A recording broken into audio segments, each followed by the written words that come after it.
And I saw another sign in the drugstore, great and marvelous, 7 toads having the 7 last bananas. For in them is filled up the punchlines of the Yellow Dwarf.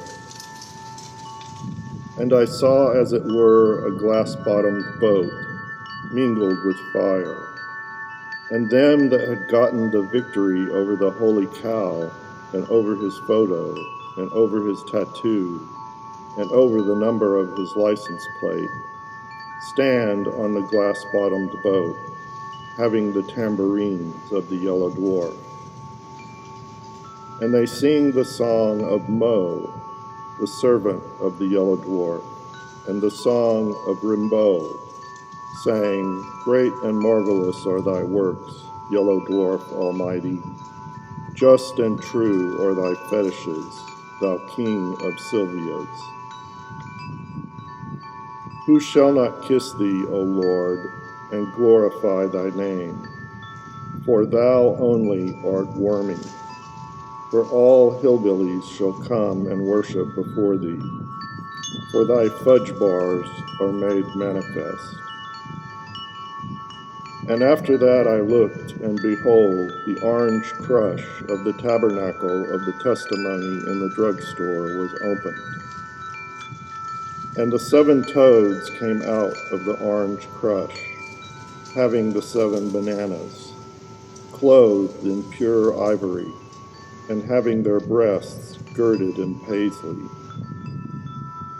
And one of the 4 holy cows gave unto the 7 toads 7 golden vials full of the punchlines of the Yellow Dwarf, who liveth forever and ever. And the temple was filled with smoke from the hash of the Yellow Dwarf, and from his power, and no man was able to enter into the temple till the 7 bananas of the 7 toads were fulfilled. And I heard a great voice out of the temple, saying to the 7 toads, Go with your fetishes, and pour out the vials of the punchlines of the Yellow Dwarf upon the earth. And the first went and peeled his banana upon the earth, and there fell a noisome and grievous rain upon the men which had eat of the tongue of the holy cow, and upon them which worshipped his photo. And the second toad peeled his banana upon the sea, and it became as a banana cream pie, and every living soul ate their fill. And the third toad peeled his banana upon the rivers and fountains of waters, and they became pudding.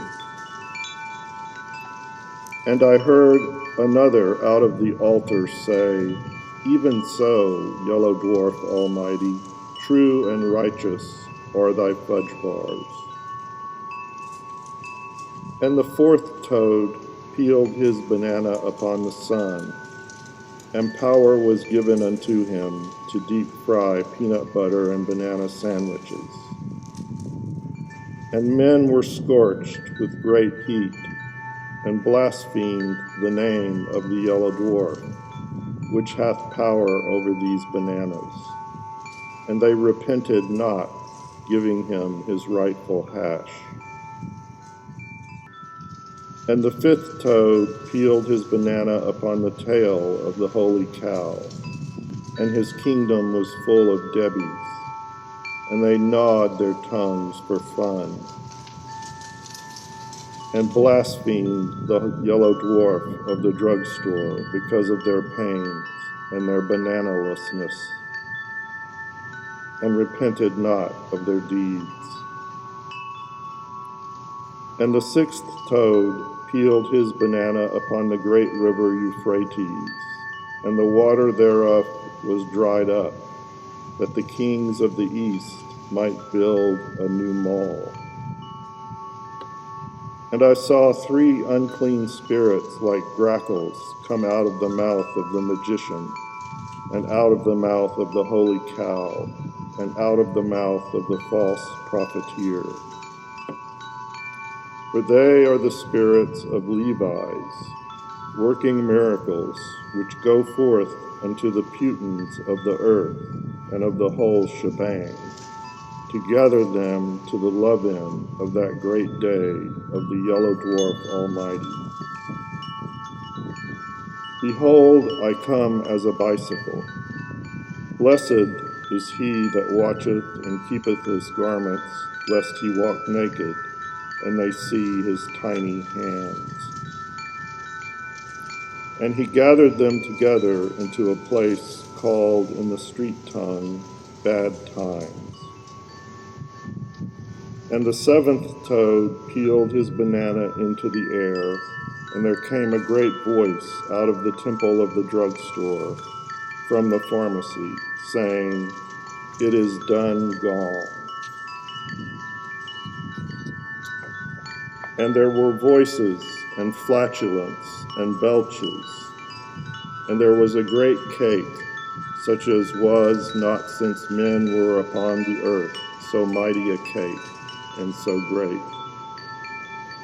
And the great city was divided into 3 pies. And great Babylon came in remembrance before the Yellow Dwarf, to give unto him the cup of the wine of the fierceness of his punchline. And every island fled away to become a peninsula, and the mountains were not found until the next day.